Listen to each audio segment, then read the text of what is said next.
So what counts as an effective piece of advocacy or activism? How do you know that you've got an excellent message? Well, it's going to be one that's attentive to its audience. Its content is going to be appropriate. Its complexity is appropriate. It will be credibly sent, and you, the sender, will have credibility to your audience. It'll be connected to some kind of strategy, and it'll have the right tone. But how do you get that? So, like writing, activist messaging doesn't just emerge out of nowhere. It emerges out of a process. So instead of belaboring all of the criteria of what an excellent message in the activist context looks like, let's talk through an 8-step framework for thinking about how to create messages. So the first step in the framework is actually to think about messaging as a framework. So it involves asking questions like, what are the ideal media, digital, written, spoken, embodied, that this message should be sent? What communication assets are at my disposal? What skills and abilities and connections do I or people in my movement connected to? And what are my timelines or my milestones? What are the key indicators of success and failure? Where do I need different things to have happened in order for it to be successful? So if the message needs to go to this person on this day, and it needs to be edited by these folks, then it needs to be done by this time so this feedback can happen. And if it costs money, then where do we get the money and on what timeline, right? So part of it is just breaking down what the different steps are.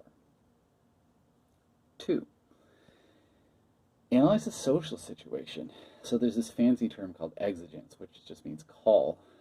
And almost all rhetorical activity is responding to some kind of call. Now, injustice itself is an exigence. When there's something wrong with the world, it does demand that something be said of it.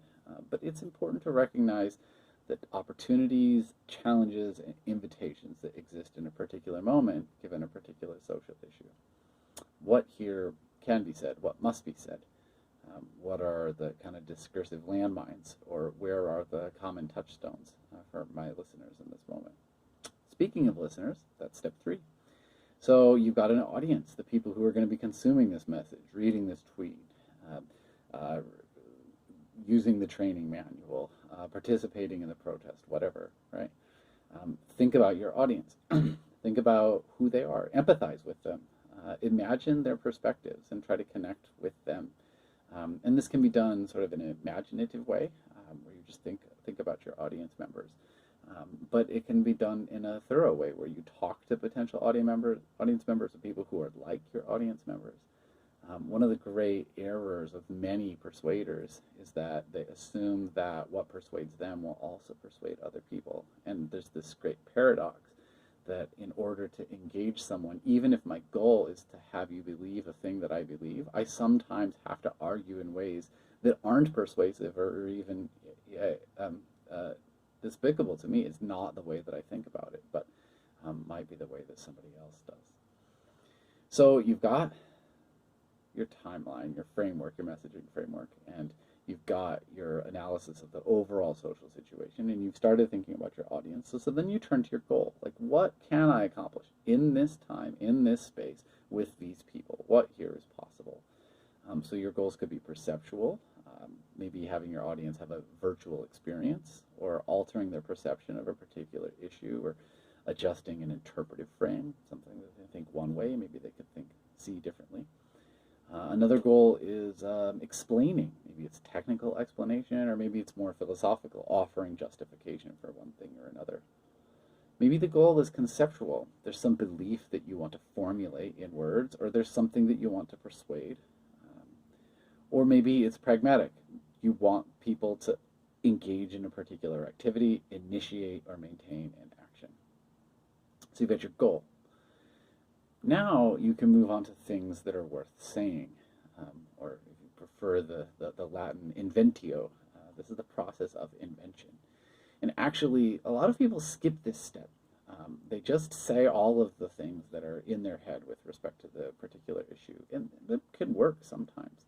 But it might be the things that you need to say have never been said, or you've never said them, and you literally need to make the content of your speech. And so engaging in generative exercises, brainstorming, exploring, creating drafts, these kind of imaginative exercises help you generate the content for your message, um, your writing, your speaking, your video, whatever. I often generate twice as much content as ever makes it in a particular effort, be it paper or speech. And that part of the process is taking ideas that, well, sounded good to you, but actually when you filter them through the lens of your audience, they actually don't sound that great.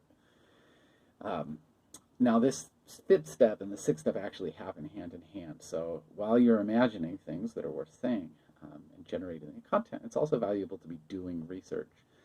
So I'm not going to explain research here. I mean, yeah, facts and figures, what other activists have said, what alternate groups around your social issue have said, literary or philosophical writings that are connected to the thing that you care deeply about. And you don't just research for the sake of being able to cite things.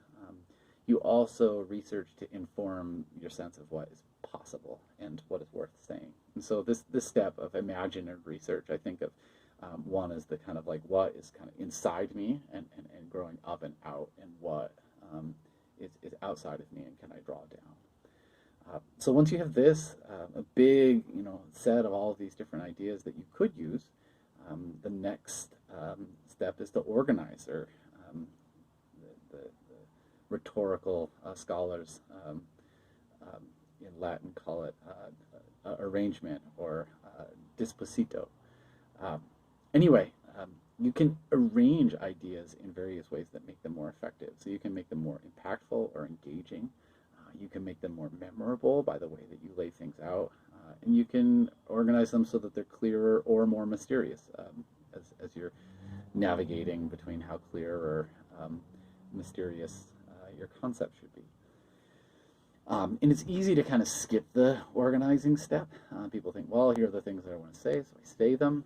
Also, like the kind of 3-topic, 5-paragraph essay that many of us got taught in high school, like it's not always the best framework. Very often there are interesting and profound ways of organizing a particular speech, and so there's narrative organizational styles, right? Like give the speech a plot. You can have, organizational styles where you have thesis, antithesis, synthesis.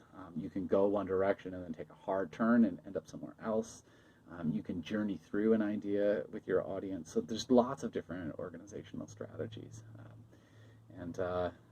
Then step 8 is the elocutio, right? The delivery, the actual giving of the speech. And here, like tone is important. You want to communicate, in ways that are effective based on all of the rest of the steps that you've used. So should you be speaking powerfully or humbly or confidently or humorously? You should have some sense of that. And with respect to, diverse media, delivery isn't always speaking, right? Sometimes it's writing or art or whatever, but thinking about how to craft that in a way that is powerful and appropriate to the situation. So I'll give a 9th. So those are the eight frameworks. I'll give a 9th, which is that people who are excellent readers, people who are good at inviting, persuading, informing people, they give and receive feedback regularly, both on the particular message that they're crafting, but also, just as a practice. So you should think of one of the frameworks of messaging as a process of feedback. So where I want to kind of like round out this conversation is to move beyond this sort of step-by-step process and simply close by saying that communication is a diverse human activity, and it's not only functional, it's goal-seeking or the transmission of information or persuading people to do your thing. Communication accomplishes a lot of different things and can be thought of in a lot of different ways, and there's real value in plumbing those. So when I am engaging in activism, I like to run through this list and think about the different opportunities that the different frameworks inspire. So thinking of communication as expression, what's inside me that has to come out in order for me to survive? How can I transmit information? So kind of a cybernetic frame. What are my goals? What am I trying to accomplish? What actions am I trying to coordinate? Communication can also be understood as a cultural or ritual. What cultural touchstones can I draw on? We can understand communication as a narrative, right? Here's the story? Who are the actors? What is the plot? Where are the settings? We can think of communication as a performance. My stage, front stage, backstage, my script, flipped scripts. Who are the actors? We can think of communication as the negotiation and the managing or creation of meaning. We can think of communication as navigating the nature of our interdependent humanness. And I use this list basically as a way of kind of digging through and giving myself a sense of rhetorical possibilities. Because when I think of, okay, well, what information needs to be said here so that everybody knows what's going on, that's one thing.